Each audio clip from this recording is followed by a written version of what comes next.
Santos, quando ele foi feito refém por um criminoso em 2001. Ele negociou a própria libertação ao acionar autoridades.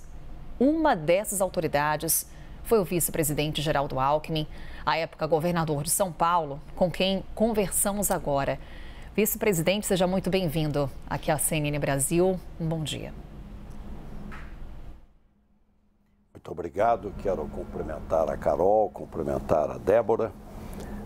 Transmitir os nossos sentimentos, as nossas orações pela perda desse que foi o rei da comunicação, o Pelé da comunicação, que é o Silvio Santos.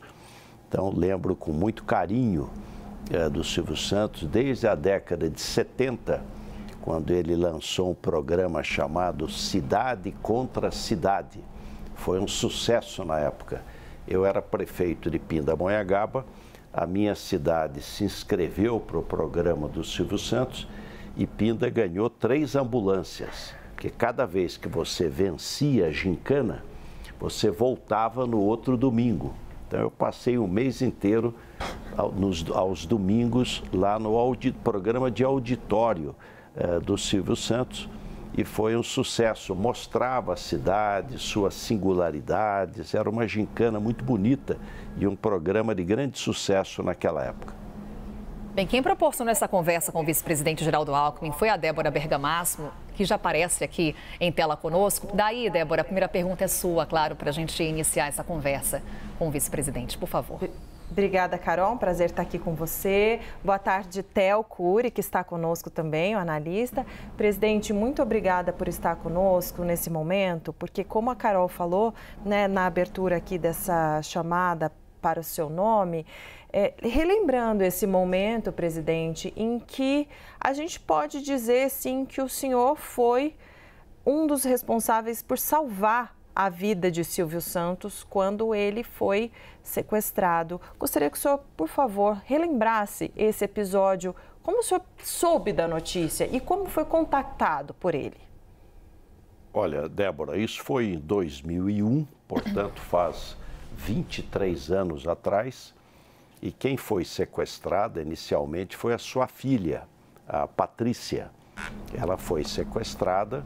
Era um grupo de 3 sequestradores, teve até um enfrentamento com a polícia, um deles foi baleado, mas escapou, conseguiu escapar. A Patrícia foi liberada e 2 dias depois, para surpresa de todo mundo, o sequestrador Fernando Dutra Pinto vai à casa do Silvio Santos e fez o próprio Silvio Santos de refém. Até o que se imaginava é que ele ia tentar que o Silvio Santos arrumasse uma fórmula dele fugir, porque como ele atingiu um policial, ele teria dificuldade de escapar de São Paulo. Tinha uma jornalista, 6 horas da manhã, lá na porta da casa do Silvio Santos, tentando pegar na saída dele uma declaração, alguma coisa, sobre o sequestro da filha, da Patrícia. Ela percebeu e avisou a polícia. A polícia cercou a casa e aí ficou aquela situação. O Silvio Santos refém e o sequestrador com 2 armas na cabeça do Silvio Santos e a casa cercada.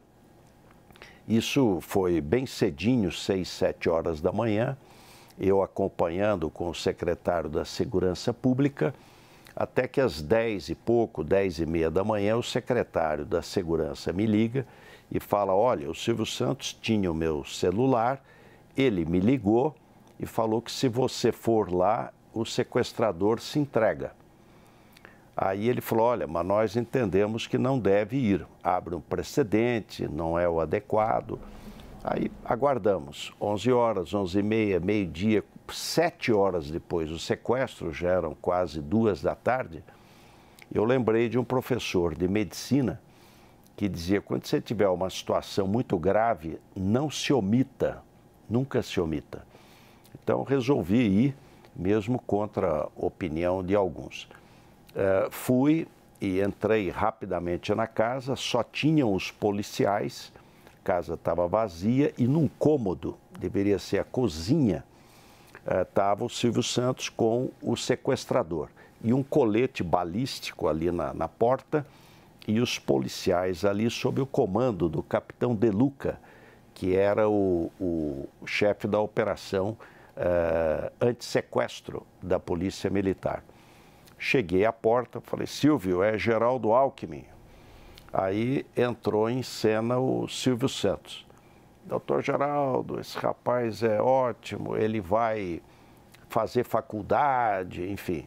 Silvio Santos sempre com uma capacidade, né, de entreter, de conversar, de convencer, impressionante. Falei, olha, já estou passando aqui para o capitão De Luca, ele vai comandar a operação e eu vou ficar aqui do lado.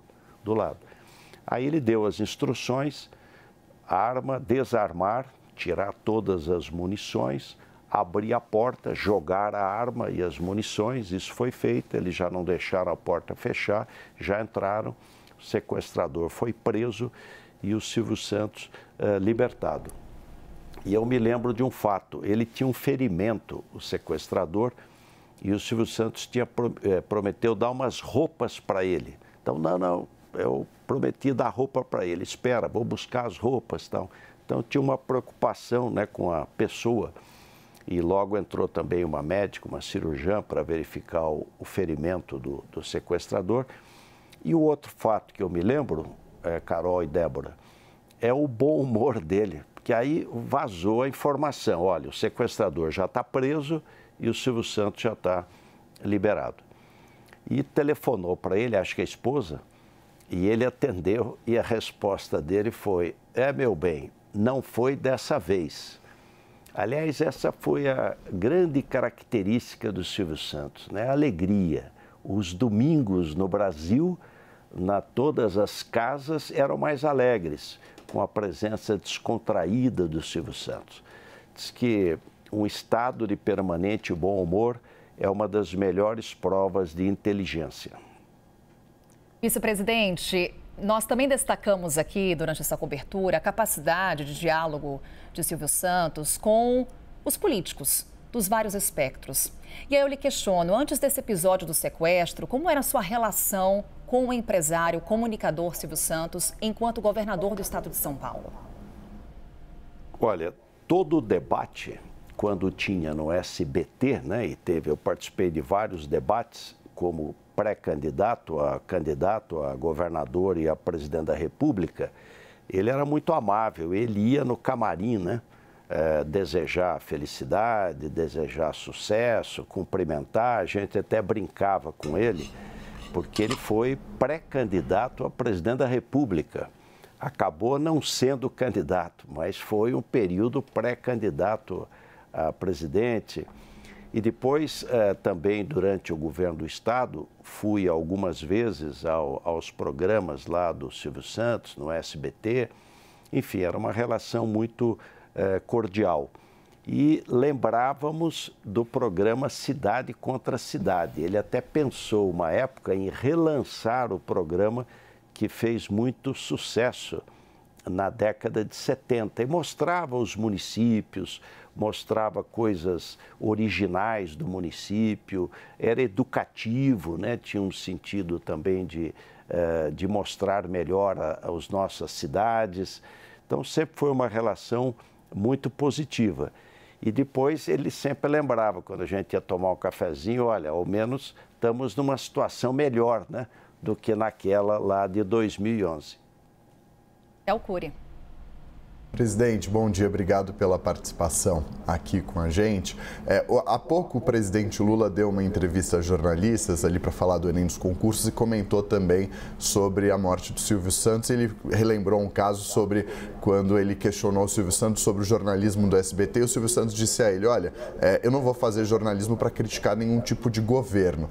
E a gente vê, isso foi uma postura que ele adotou inúmeras vezes ao longo dos últimos anos, deu uma série de entrevistas, principalmente ao jornal Folha de São Paulo, algumas vezes falando sobre isso, ser um office boy de luxo do governo, independentemente de qual seja o governo. E ontem, nas publicações que a gente viu, nas mensagens que foram compartilhadas, desde o governo atual a governos passados, inclusive o ex-presidente Jair Bolsonaro, uma unanimidade, né? Todo mundo elogiando e falando sobre a importância e como foi a postura de Silvio Santos. Eu queria entender do senhor, a que o senhor atribui essa unanimidade dele, principalmente no lado político. Ontem, inclusive, o ministro Luiz Fux do Supremo disse que também conversava com ele, mantinha contato telefônico. Isso incluía autoridades dos 3 poderes, ministros de governo, ex-presidentes da República, todos os presidentes desde a redemocratização. Queria ouvir do senhor a que o senhor atribui. Olha, eu acho que o Silvio Santos, ele tinha um compromisso com o Brasil. É uma pessoa de origem humilde, vendedor, né, na rua, que se tornou um grande empresário. Tem uma das maiores empresas de comunicação, emprega muita gente, enfim, uma atividade muito bem sucedida. Agora, ele aliou essa capacidade empresarial a uma capacidade muito própria de comunicação. Ele era o campeão da comunicação e sabia se relacionar com as pessoas. Então, se dava bem com o governo A, B, C, D, enfim, procurava ajudar. Eu acho que sempre teve até um fato na época do Plano Real, ainda era o Itamar Franco e o Fernando Henrique, ministro da Fazenda, que ele ajudou a divulgar o real, aquela URV, aquela tabela dificílima, como explicar aquilo para todo mundo, que não é economista. O presidente Lula sempre lembra do Silvio Santos com enorme carinho, com ótima lembrança. Aliás, decretou luto oficial no Brasil por 3 dias e muito merecida a homenagem. Ficam os bons exemplos, né? Eu diria que essa singularidade do Silvio Santos de enxergar a vida com alegria, né? Com descontração, ele era divertido, né? Então, descontrair, né? Simplificar e uma vocação e amor ao povo, né? Eu acho que ele gostava de gente. Tanto é que o sucesso dos programas era o auditório.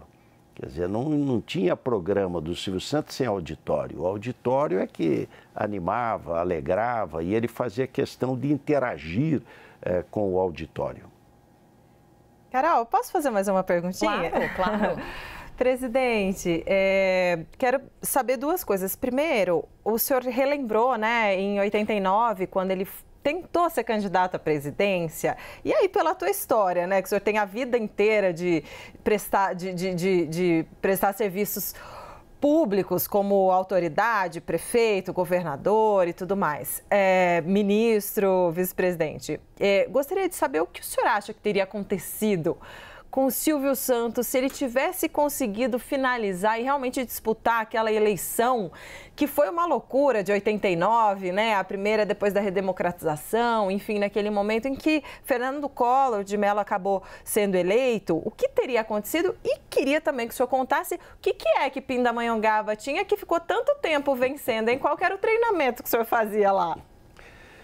Olha, primeiro, Débora, sobre o Silvio Santos pré-candidato, ele acabou não sendo candidato, então é difícil a gente prever. Agora, ele era um homem público, né? Era uma figura pública, aliás, das mais admiradas e das mais queridas.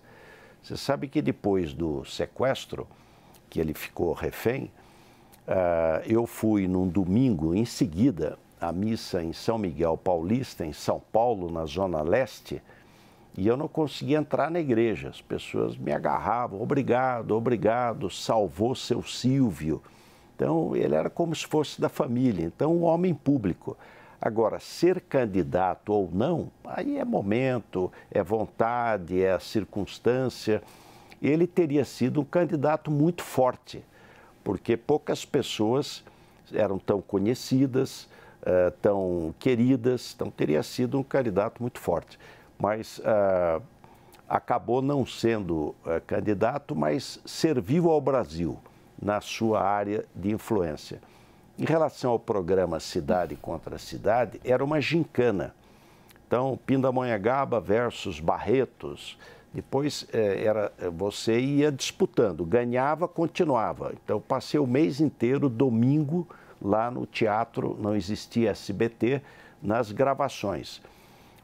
Como é que era a gincana? Então, um cantor da cidade ou uma cantora, aí votava quem ganhava. Uma dança, artesanato, uma coisa diferente. Tinha responder perguntas. Tinha um engenheiro que ia por Pinda, que era de Pinda, família de lá, que sabia tudo, geografia, história, data, era campeão. Então, era interessante o programa, mostrava muito a cidade e a população participava. Iam ônibus para São Paulo, quando a gente voltava à noite, estava a cidade inteira na praça para comemorar. Então, foi um momento e a cidade ganhava uma ambulância. Então, a Santa Casa ganhou uma ambulância, a PAI ganhou outra ambulância. E era um programa bem interessante, educativo e muito alegre, né? Nosso agradecimento por estar conosco nesse domingo, compartilhando suas memórias de Silvio Santos e até uma próxima oportunidade. Muito obrigado, Carol. Obrigado, Débora. Obrigada, Débora Bergamasco, que viabilizou essa conversa com o vice-presidente. Obrigada, Théo Cury. Daqui a pouquinho conversamos mais.